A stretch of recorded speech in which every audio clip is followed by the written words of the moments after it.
Hi guys, welcome back.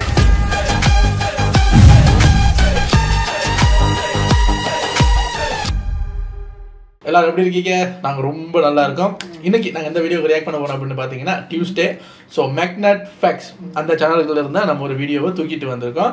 So வீடியோக்குள்ளே போகிறதுக்கு முன்னாடி நேற்று எக்கச்சக்க பேர் பர்த்டே விஷ் பண்ணியிருந்தீங்க. எல்லாருக்கும் மீண்டும் மீண்டும் நன்றிகள் பல. சரி வாங்க நம்ம வீடியோக்குள்ளே போயிடலாம். இன்னைக்கு என்ன டாபிக் அப்படின்னா உலகத்தில் பேண்ட் டிவி ஷோஸ், பேண்ட் விளம்பரங்கள் பார்த்துருக்கோம், பேன் பண்ண படங்கள் பார்த்துருக்கோம். டிவி ஷோ இல்லாமல் பேன் பண்ணுவீங்க, அப்படி என்ன பண்ணியிருக்காங்க அப்படிங்கிற மாதிரி தான் பார்க்கணும்.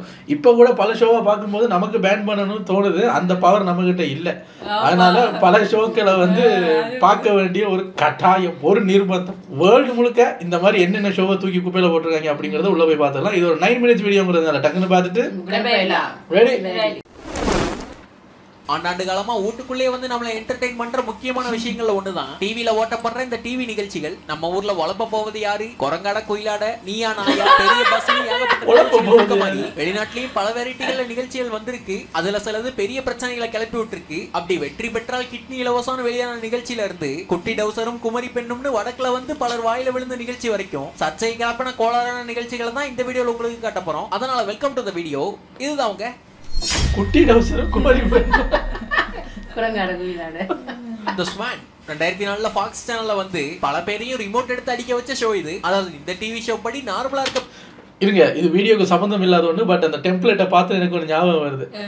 அன்று அப்படின்னு போட்டு கமல் சார் டிவி உடைக்கிறாரு. இன்று அப்படின்னு போட்டு எதுக்காக டிவி உடைச்சாரோ அவங்க கூட போய் சேர்ந்துட்டாரு. இப்ப இன்றுன்னு போட்டு இப்படி உடம்பெல்லாம் கட்டு போட்டு ஒரு டிவி நடந்து வருது. எங்கடாவே என்ன உடைச்சு என்ன ஒண்ணு வாக்கி விட்டு இன்னைக்கு என்னை உடைச்ச எங்கடாவே இருக்குல்ல. ஏஐல டிவிக்கு கண்ணு மூக்கெல்லாம் வச்சு காலு வச்சு பேண்டேஜ் போட்ட மாதிரி அருவாளை தூக்கிட்டு டிவி கேட்டு வருது. பிஸியான காலத்துல இருந்து அதை செஞ்சிருக்காங்க. அவங்க ஃபுல் டைம் ஜாப் தான். மீம் பேஜ் ரன் பண்றாங்க. அதுல அவங்களுக்கு ஒரு இன்கம் வருது. அதனால இப்ப இந்த மாதிரி பேஜஸ் ரன் பண்றதெல்லாம் ஒரு தனி பிசினஸ். அதனால கிரியேட்டிவிட்டி அப்படி வருது. அவங்களுக்கு தீனி போடுற மாதிரி ஏஐ வேற வந்துருச்சு, கைக்கு வந்துருச்சு. எங்கடாவே எனக்கு அதை பார்த்ததுல இருந்து ஐயோ சரியான சிரிப்பு. பெண்களை கூட்டிட்டு அவங்க அசிங்கமா இருக்காங்கன்னு இவங்களே சொல்லி அவங்கள மாடல் மாதிரி அழகாக்க போறோம்னு ஒரு கேடு கெட்ட கான்செப்ட் வச்சாங்க. பெரிய பாஸ்ல வர மாதிரி இவங்களை 3 மாசத்துக்கு ஃபேமிலில இருந்து பிரிச்சு வேற ஒரு இடத்துல வச்சு டயட் எக்ஸசைஸ்னு போட்டு தாளிப்பாங்க. இன்னும் கொடுமையா நோச நேராக்குறேன், சின்ன சீராக்குறேன், லிப்ப பெருசாக்குறேன், ஜாவ ஜம்முன்னு மாத்துறேன் சர்ஜரிகளை பண்ணி விளையாடுவாங்க. அந்த ஷோவோட ப்ரொடியூசர்களே கலந்துகிட்டு அவங்கள 3 மாசத்துக்கு கண்ணாடியை பக்கம் தடை பண்ணி முன்னாடி சொன்ன மாதிரி ஃப்ரெண்ட்ஸ் ஃபேமிலி எல்லார்ட்ட இருந்தும் பிரிச்சு வச்சு ஃபைனல்ல அவங்கள மாடல் முகத்தோட கொண்டு அதுலயும் வெற்றி பெறவங்கள மிஸ் தென்காசி மாதிரி ஒரு பெரிய அழகி போட்டிக்கு அனுப்பிச்சு வைக்கிறது தான் அந்த கான்செப்டோட டார்கெட்டா இருந்தது. அது டிவி ஷோவா வரும்போதே ஏகோபித்த எதிர்ப்பு. இதுதான் அழகுன்னு எப்படியா முடிவு பண்றீங்கன்னு எல்லா இடத்துல இருந்தும் கழட்டி அடிச்சாங்க. என்னையா கான்செப்ட் இதுன்னு கண்ட இடத்துல இருந்தெல்லாம் காரி துப்புனாங்க. ஃபர்ஸ்ட் ரியாலிட்டி ஷோ அவார்ட் எல்லாம் கொடுக்கப்பட்டுச்சு. ஷோவுக்கான ரேட்டிங்கும் தரமட்டத்துல இருந்தது. நிகழ்ச்சி நடக்கும் போதே இவ்வளவு பிரச்சனைனா அந்த நிகழ்ச்சி முடிஞ்சு வெளியே வந்த பெண்கள் கொடுத்த இன்டர்வியூல தான் இன்னும் அங்க நடந்த பிரச்சனை எல்லாம் தெரிய வந்தது. அந்த 3 மாசம் டைம்ல ரிசல்ட் கொண்டு வரணும்னு கடுமையான டயட்டை கொடுத்ததாவும் அந்த டைம் பீரியடுக்குள்ள ஃபேஸையே மாத்தணுங்கிறதுக்காக 3-4 சர்ஜரி ஒன்னாலாம் பண்ணாங்கன்னு அந்த வருத்தத்தோட அதை பத்தி பேசியிருப்பாங்க. அழகுன்னா இப்படித்தான் இருக்கணும்னு அறிவில்லாத வளர்றதையே நிகழ்ச்சியை எடுத்து வச்சு அதுக்காக ஆல் ஏரியாலையும் அடி வாங்கி 2வது சீசனோட துண்டிக்கப்பட்ட நிகழ்ச்சி இது.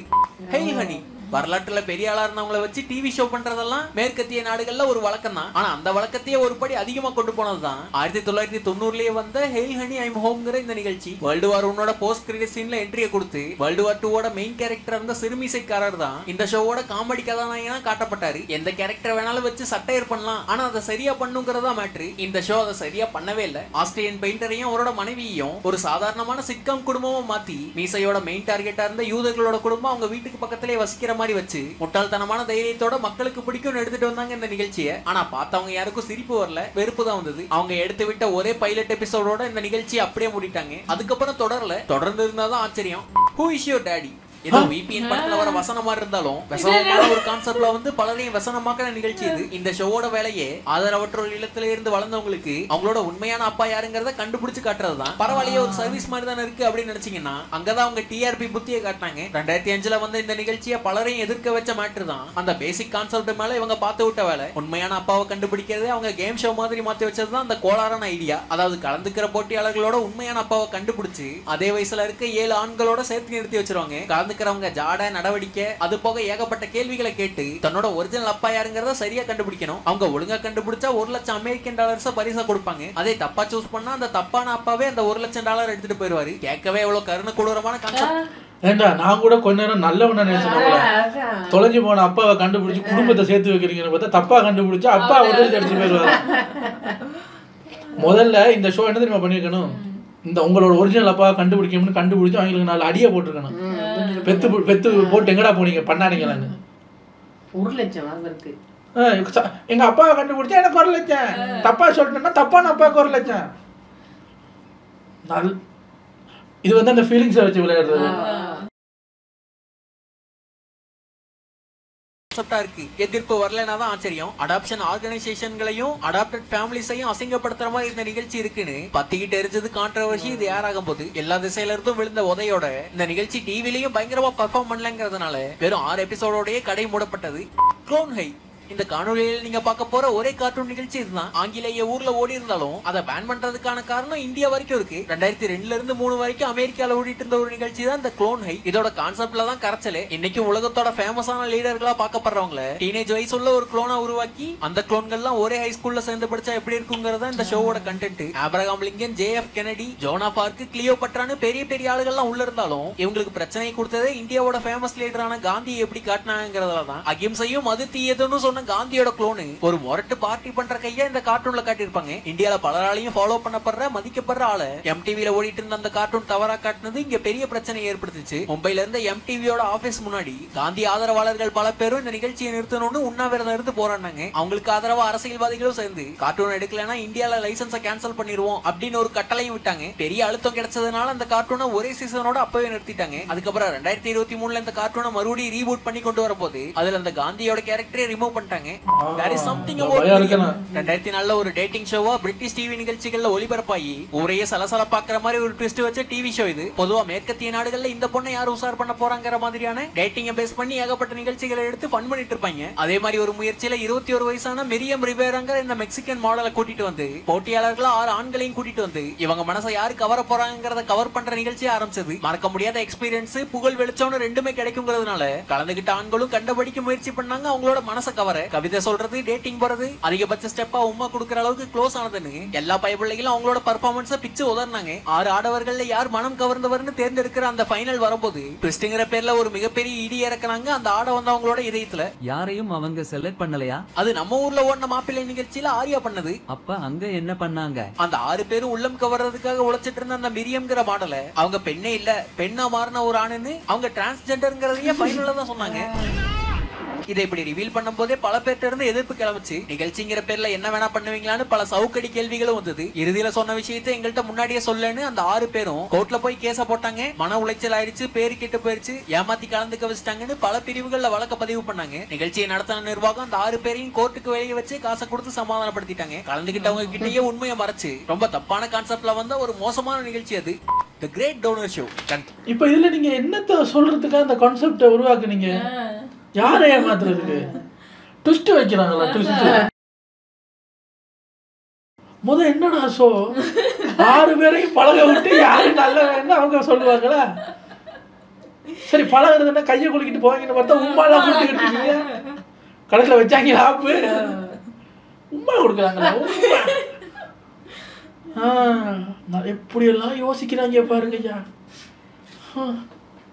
2007ல BNN சேனல்ல போடப்பட்டு மொத்த நெதர்லாந்தை என்னடா இதுன்னு கேட்க வச்ச நிகழ்ச்சி இது. இந்த நிகழ்ச்சியில ஜெயிக்கிறவங்க மட்டும்தான் உயிர் பழைப்பாங்கன்னு ஒரு கான்செப்டை வச்சு எல்லாரையும் கதற வச்சாங்க. அதாவது இந்த கிரேட் டோனர் ஷோவோட கண்டென்ட் கிட்னி ஃபெயிலியரால பாதிக்கப்பட்ட 3 பேர் தான் போட்டியாளர்கள். அவங்க 3 பேருக்கும் மெயினா கிட்னி டொனேஷன் தேவைப்படும். அந்த ஷோவோட ஜட்ஜி கேன்சரால பாதிக்கப்பட்டு கொஞ்ச நாள்ல கதை முடிய போற ஒரு லேடி. இப்ப போட்டியாளரா இருக்க இந்த 3 கிட்னி தேவைப்படுற பேஷண்ட்டுகளும் போட்டி போட்டு அந்த லேடியோட பர்மிஷனை வாங்கணும் கிட்னி டொனேஷனுக்காக கான்செப்ட். இதுல லீசானு வந்து அந்த கேன்சர் பேஷண்ட்டை கன்வின்ஸ் பண்றதுக்காக அந்த போட்டியாளர்கள் 3 பேர் அவங்களோட மெடிக்கல் ஹிஸ்டரி அவங்களோட கதையெல்லாம் சொல்லுவாங்க. கண்ணீர் மல்க சோக பீஜியம் போட்டு அதை நேஷனல் டிவிலையும் ஓட விட்டு காசு பார்த்தாங்க அந்த சேனல். கான்செப்டே ரொம்ப புதுவிதமா வந்த இந்த டிவி ஷோ 12 லட்சம் பார்வையாளர்களை ஈர்த்தது. அதோட கலந்துகிட்ட போட்டியாளர்களோட பர்சனல் கதையை கேட்டு மக்கள் வாக்களிப்பாங்க யாருக்கு வேணும் அந்த கிட்னின்னு. அதாவது யார் உயிரோட இருக்கணுங்கிறத ஆடியன்ஸே தேர்ந்தெடுக்கும்.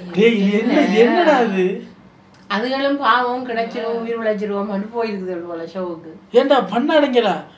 3 பேர் இருக்காங்க, 3 பேருக்கும் டோனர் கண்டுபிடிச்சி தர்றதுதான் இந்த ஷோ அப்படின்னு வச்சா கூட பரவாயில்ல. நாங்க ஓட்டு போட்டு இந்த பாவத்துல இப்போ நாங்களும் பங்கெடுக்கிறது. இதுல இவருக்கு தான் கிட்னியை கொடுங்க. ஐயா இதெல்லாம் பார்க்கும்போது பிக் பாஸ் எவ்வளோ பரவாயில்ல போல இருக்கு ஐயா. இன்னும் நம்ம சைடுக்கு இந்த மாதிரி எதுவும் வரல. ஏன்னா அதான் அவங்களோட சோக கதைகளை கேட்டு அதை திரும்ப மற்றவங்களுக்கு சொல்லி வரக்கூடாதுங்கிற இந்த பக்கம் வந்துடாத. இது என்னங்க இது? கிட்னி ஃபெயிலியரான 3 பேரும் கேன்சரால சாக போற ஒருத்தவங்களும் ஜட்ஜு. அவங்க டிசைட் பண்ணுவாங்களா ஏன் கிட்னி யாருக்கு? கிட்னிக்கு இப்படி யோசிச்சிருக்காங்க. உங்களில் யாருக்கு அடுத்த கிட்னி? இதான் ஷோட பேரு. என்னடா அது? அடுத்தடுத்து போக போக பெஸ்டா போய்கிட்டே இருக்கேன். விட்டாங்கன்னு சொல்லலாம். கிட்னி டொனேஷனுக்காக காத்துக்கிட்டு இருக்க ஒரு பேஷண்டோட பிரச்சனையை வெற்றி பெற்றால் கிட்னி இலவசம் ஒரு சென்ஸ் எல்லாம் அணுகுனதுனால பல இடங்கள்ல இருந்தும் பலர்னு எதிர்ப்புகளை வாங்குச்சு இந்த நிகழ்ச்சி. குறிப்பா டச் மெடிக்கல் அசோசியேஷன் இதை கண்மையா வந்துச்சாங்க. பேஷண்ட்டுகள் யாரும் போய் அதுல கலந்துக்காதீங்கன்னு அட்வைஸும் கொடுத்தாங்க. அது போக பேன் மட்டும் சொன்னாங்க. குறிப்பா அப்ப பிரைம் மினிஸ்டர் இருந்த யான் பீட்டர் பால்கெண்டேங்கிறவர்லாம் இந்த நிகழ்ச்சி நம்ம ஊர் மானத்தையே வாங்குதுன்னு சொன்னாரு. யாருக்குமே இந்த டிவி ஷோ அவங்க ஓடுறது பிடிக்கல. மக்களோட கோவ பார்வையும் அது மேல இருந்தாலும் பார்வை இருந்ததுனாலே அந்த நிகழ்ச்சி பொழைச்சது. ஃபைனல் வரைக்கும் கூட வந்தது. ஆனா ஃபைனல்ல தான் பாட்டத்தை ஆட்டம் காண வைக்கிற மாதிரி ஒரு ட்விஸ்ட கொடுத்தாங்க. அந்த நிகழ்ச்சியை மொத்தமா ஃபேக்னு, அதுல இறக்க போற பேஷண்டா வந்தவங்க ஒரு ஆரோக்கியமா இருக்க ஆக்டர்ஸ்னு அவங்க கிட்னி எல்லாம் கொடுக்க போறது இல்லன்னு குண்ட போட்டாங்க. ஆனா அதுல போட்டியாளர்களை கலந்துகிட்டவங்க எல்லாரும் ஒரிஜினல் பேஷண்ட் தான். அவங்க தான் நிகழ்ச்சியோட ஆரம்பத்துல இருந்து ஏமாத்தப்பட்டாங்கன்னு தெரிய வந்தது. அது போக நெதர்லாந்துல ஆர்கன் டொனேஷனுக்கான பற்றாக்குறை இருக்குன்னு சொல்லி அதை மக்களுக்கு உணர்த்தவே இந்த திருவிளையாடலை நடத்தணும்னு நிகழ்ச்சியை முடிச்சாங்க. ஒரே ஒரு பக்கம் காண்டானாங்க, கண்டபடிக்கு எதிர்ப்பு வந்ததுங்கிறதெல்லாம் தாண்டி ஏன்டா நீங்க திருவிழால பண்றதா இருந்தா எல்லாரையுமே ஃபேக்கா கொண்டு வர வேண்டியதானடா? அவங்களுக்கு எதுக்கடா ஃபேக் ஆசையா கொடுக்குறீங்க? ஷோ முடிகிறதுக்குள்ள நமக்கு கிட்னி கிடைச்சிரும்னு. அதெல்லாம் முடியாது. சொன்ன மாதிரி கிட்னியை கொடுங்க, டைரக்டரோட கிட்னியை முடிவிட்டு வந்திருக்கான் நன்னாரி.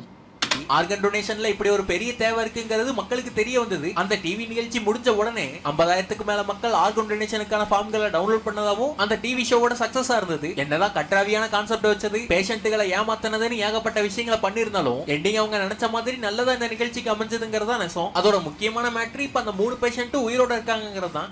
பெஹரிதார் பியார் கி வடக்கத்து டிவிகள்ல வந்து வண்டையா கேட்கப்பட்ட ஒரு டிவி சீரியல் தான் இந்த பெஹரிதார் பியார் கி. என்ன இல்லாஜிக்கலான சீன் வச்சாங்களா இல்ல அதிகப்படியா கவர்ச்சி காட்டினாங்களான்னு கேட்டீங்கன்னா அதெல்லாம் இல்ல. இது புதுவிதமான பிரச்சனை. சாதாரண ஒரு சீரியல் தானே கடந்து போக முடியாத அளவுக்கு இந்த சீரியலோட கான்செப்ட் தான் பலரையும் பொங்க வச்சது. 9 வயசு சின்ன பையனா இருக்க ஹீரோவை 18 வயசான ஹீரோயின் கல்யாணம் பண்ணிக்கிறது அந்த சீரியல் அப்படின்னு கேப்பீங்கன்னு தெரியுது. அதாவது பல கோடி சொத்துக்கு வாரிசா இருக்க ஹீரோவுக்கு அப்பா அம்மா இறந்து போகிற நேரத்துல எதிரிகள்ட்ட இருந்து அவரோட சொத்தை காப்பாத்துறதுக்காக ஒரு கார்டினா தான் அந்த ஹீரோயின் வந்து கல்யாணம் பண்ணிக்கிற மாதிரி நான் ரொமான்டிக் ரிலேஷன்ஷிப்பா அந்த கதையை எழுதியிருப்பாங்க. ஆனா 2017 சோனி டிவில 8:30 மணிக்கு ரிலீஸ் ஆன இந்த நிகழ்ச்சி பெருவாரியான வடக்கு நண்பர்களுக்கு பிரச்சனையா தான் இருந்தது. சைல்டு மேரேஜுக்கு சப்போர்ட் பண்ற மாதிரி கதையை எழுதி வச்சிருக்காங்கன்னு ஒரு பக்கமும், சரி கட்டிக்கிறதே கான்செப்டா வச்சிருந்தாலும் எதுக்கு 3 அணி இரவு முதல்லாம் கட்டி நானும் ஜோக் பண்றேன்னு எரிச்சல் ஆக்கிட்டு இருக்கீங்கன்னு இன்னொரு பக்கமும் வடக்கத்து வாசிகள் வச்சு செஞ்சாங்க. இந்த நிகழ்ச்சியை பேன் பண்ணுங்கிறதுக்காக ஆன்லைன்ல பெட்டிஷன் உருவாக்கி அதுல 1,00,000 பேர் சைன்லாம் பண்ணாங்க. நாங்க எதுவும் தப்பா காட்டலே நிகழ்ச்சியோட நிர்வாகம் மறுபடி மறுத்தாலும் கான்செப்டே தப்பா தானே இருக்குன்னு காரி மொழியப்பட்டார்கள். பிறகு இந்தியாவோட BCCCக்கு இது அனுப்பப்பட்டு அவங்க சில கட்டுப்பாடுகளை போட்டாங்க. இந்த நிகழ்ச்சிக்கு எல்லாரும் பாக்குற பிரைம் ஸ்லாட்டான 8:30 மணில இருந்து நிகழ்ச்சியை 10 மணிக்கு மாத்தி வச்சாங்க. இந்த நிகழ்ச்சி குழந்தை திருமணத்தை ஆதரிக்கலன்னு பொறுப்பு துறப்பெல்லாம் போட வச்சாங்க. ஆனா என்ன பூச்சி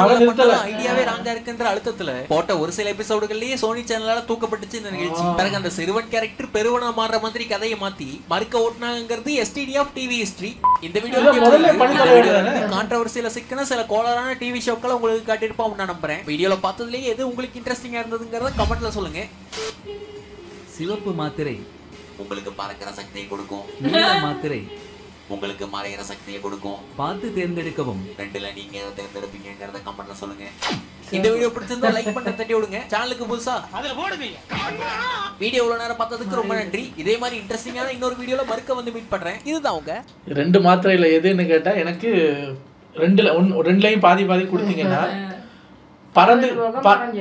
பறந்துகிட்டு போகும்போது இடுப்புக்கு கீழே மறைஞ்சிடணும்.